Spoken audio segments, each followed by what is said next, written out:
Good evening, ladies and gents. So here I am with a video about the Season 3 changes coming for Conquerors Blade in the next few days. Now, I first off have to apologise I have not put out a video for a little while. There's been a lot of changes recently. I actually caught COVID and I work in a hospital as well, so you can imagine just how busy I have been and how poorly I have been in the last couple of weeks, so I can only apologise. However, Season 3 is soon to be launching for Conquerors Blade and soon to be landing for us all to update the game and enjoy it as well, and with it brings a whole host of different changes, different things to the game, which I am going to detail now in this video. This video is not going to be a totally in-depth video about all the Season 3 changes. However, I'm just going to be picking out the main changes of the patch notes, which are available on the Conquerors Blade website, which I will put a link in the description box below for you.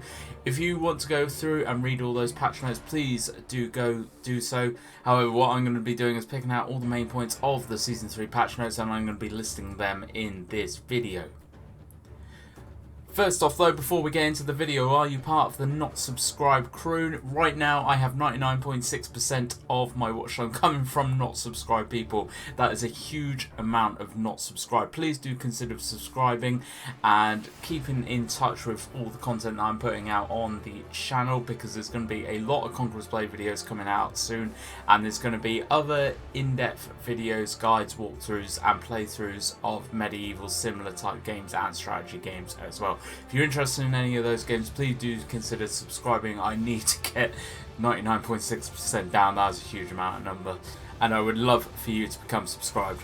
So then, jumping into the Season 3 patch notes, like I said, this is not going to be a totally in-depth video of every single patch note. I am picking out the main highlights of the patch notes. The notes are down in the description box below for you. By all means, go and give them a read for yourself as well. However, first off, I have to say probably the biggest patch note change for Season 3 is going to be the new weapon class, which is the Maul class. So think big, giant, heavy Warhammer type class. That is exactly the kind of class coming in. Secondly, there's going to be 5 new units coming into the game. Now, this is the Tier 3 Condorretti Guards, the Tier 4 Fortebraccio Pikemen, the Tier 5 Falconetti Gunners, the Tier 5 Pavise Crossbowmen, and the Tier 1 Martellatori. Now, these guys are going to be all unlocked through unit challenges, similar to Season 2 unit challenges, except for the Tier 1 Martellatori, which will be available for 4,900 sovereigns or 700,000 silver. Now, I believe this is going to be one of the new mercenary units, so they should be bringing that mercenary buff to the game when you're actually using them in game as well. And because they're Tier 1, you can unlock these right from the get-go if you want to put money in. If not, 700,000 silver is quite a bit of silver. It's going to take you a little while to save that up, but it is not an impossible challenge to do. So the Season 3 unit challenges are going to be based on the obviously the tiers. The higher the tier of the unit, the more challenges you're going to have to do. Now, I've recently read as well, which has gone past a few people, Season 2 challenges are not shutting. You can switch between Season 2 challenges and Season 3 challenges. However, every time you do swap between them, it's going to cost you 1,000 silver, and there's going to be a bit of a setback as well. So make sure that if you're just going for Season 3 units, unlock all those, then go back and unlock whatever you need to of Season 2 and vice versa. If you want to finish off doing all your Season 2 units, get those sorted out first, then move over to your Season 3 unit challenges and get those all unlocked as well. So the units, very much like the Season 2 units, will be unlocking at different dates. So the Tier 3 units and the Martellatori, the Mercenary Tier 1 units, will be available from April 21st, which is the release of the Season 3 update. Tier 4, the Pikemen units, will be available from May 5th. Falconetti Gunners Tier 5 will be available from May the 19th, and the Pavise Crossbowmen will be available from June the 2nd. So this gives you a lot of time to actually get through all of your challenges, get them all completed, unlock all the units, and there's not going to be any rush for it either.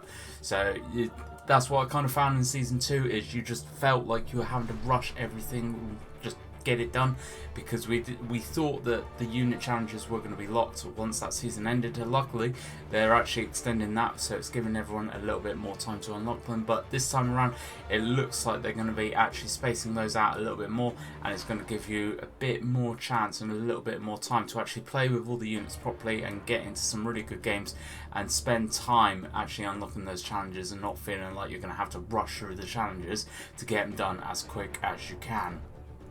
So while I'm staying on about all the unit challenges and everything, there are going to be actual growth challenges now as well, which will allow you to acquire epic doctrines for Season 3 units. So these are going to be different challenge stages.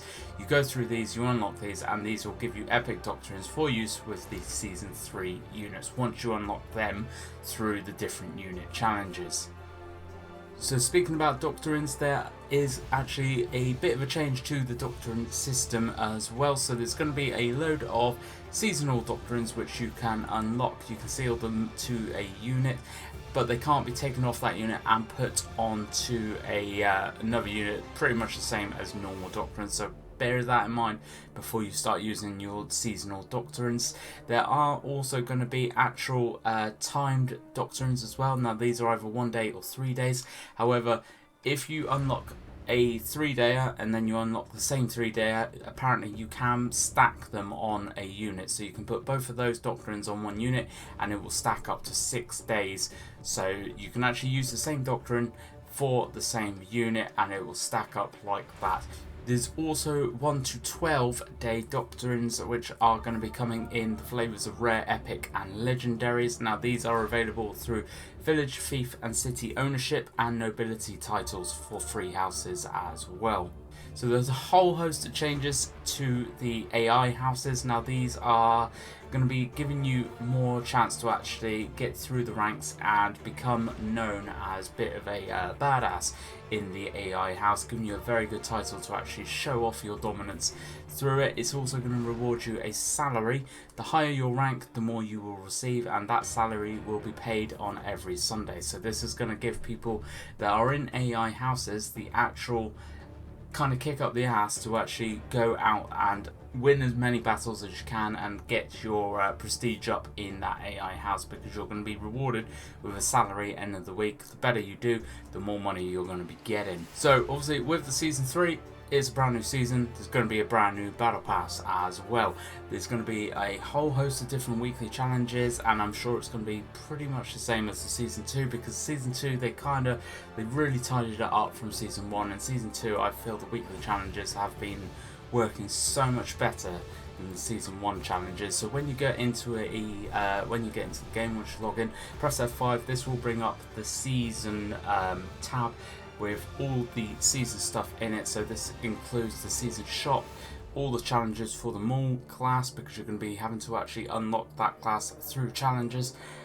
All the challenges for unlocking all your seasonal levels, working through the weekly challenges, your campaigns, your Season 3 Battle Pass bundles, and the seasonal store as well. So Territory Wars for the next few weeks will be in drill mode. Now these are going to be going on until the 4th of May, and then the Barons War will start on the 5th of May until the 18th.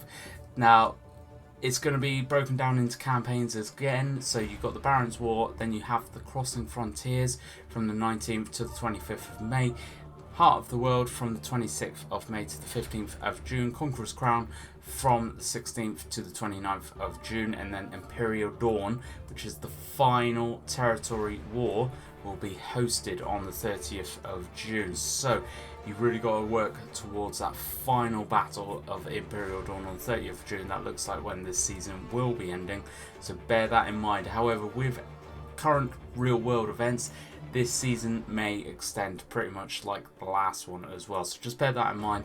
There may be changes coming afoot in the next few weeks, because no one actually knows how bad this COVID is going to get yet, and it seems to be still developing, still progressing, and still getting worse. So actually, Conquerors Blade, obviously the developers are based over in China, and they're getting hit quite badly, but to be honest, I think all of us are getting hit quite badly now, so this season may be extended again. But right now, 30th of June is the final day for the season, or that's what it looks like. There's a whole host of Warlord Balancing, whole host of Weapon Balancing. I'm not going to go through all of it, however it does change quite a few of the skills for pretty much all of the weapons. It changes the timing, the durations, the stun effects and everything like that, the damage. Go through the list that I've linked in the bottom below for you, and this will actually, it's about halfway down on that list, and it will show you all the changes to all of the different skills, weapons and everything that you would want to take a look at. There's not a huge amount, I've seen more in previous patches, however there is still quite a bit to have a look through. Far too much to detail just in this video. So there's a load of optimizations and bug fixes as well. I've literally just heard as well, apparently there is going to be quite a big optimization in terms of CPU usage and GPU usage, and this is going to actually make the graphics stand out a little bit more, be a little bit better, and I'm hoping that's true. I haven't got it from an official source, however the guy that's told me is pretty good at finding out stuff, so I do believe him. However, I think it's one to just bear in mind as well. It may change in the next couple of days. Hopefully not. Hopefully they do fix it, because the graphics do need a little bit of updating. CPU usage as well always needs to be kind of optimized, especially with bringing new stuff into the game as well. You need to be constantly making sure people's CPUs are getting used as best as they can. There's a whole host of unit balancing and optimization as well.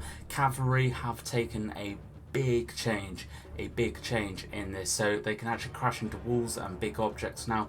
In some of the field battles, they've actually put up more cavalry anti-cavalry defense, because a lot of field battles were just getting dominated by cavalry. So hopefully that anti-cavalry defense now and the changes which have happened to the cavalry is going to change the kind of dynamics of field battles, and it's not going to just be a cav fest anymore.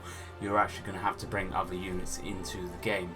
With the season as well, we are all going to be all the fiefs are going to be reset.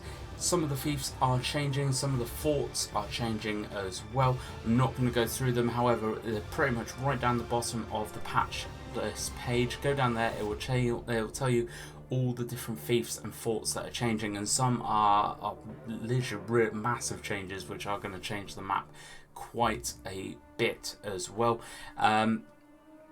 With fiefs, they've all been reset. All the so if your house owned half the map, like some houses have right at the end of the season, it's all being reset. They're all going back to neutral. Obviously in drill mode they cannot be captured. They can't be captured until the Baron's War starts.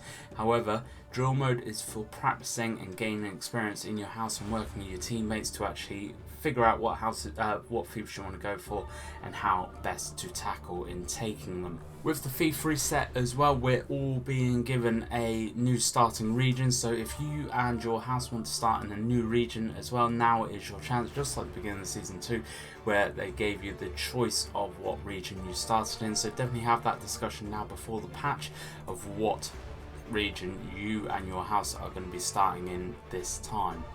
Last but not least, just coming to the end of it now, the food system has been optimized. Food is now free and will replenish automatically. You actually consume 50% less food in friendly regions and regions and lands controlled by friendly houses and alliances. When your warband returns to their fiefs, the capitals or the lands controlled by your house or your alliance, your food will fully replenish automatically as well. You don't need to manually do it. It's going to save a lot of time, hassle and bother of actually fanning around and trying to find food to pull back into your wagon and everything. It's going to automatically do it.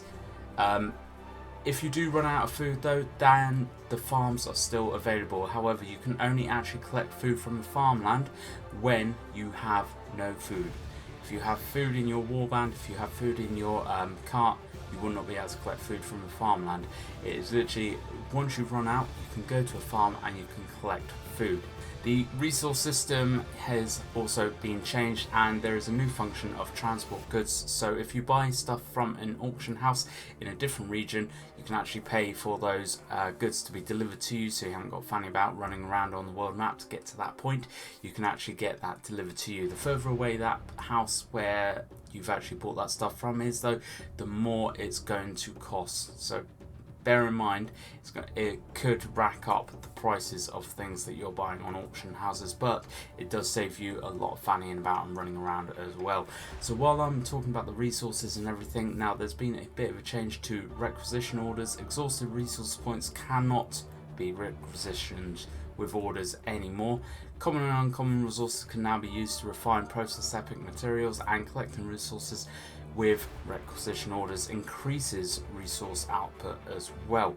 They've also changed the amount of horse ranches and low quality resources because a lot of them weren't overly useful. They've actually changed the amount of different resource nodes and different resource points in the game, so it's kind of bringing everything a little bit more to the point where it's going to be quite useful for people to actually go out, get stuff and bring it back, and it's going to be a lot less fannying around.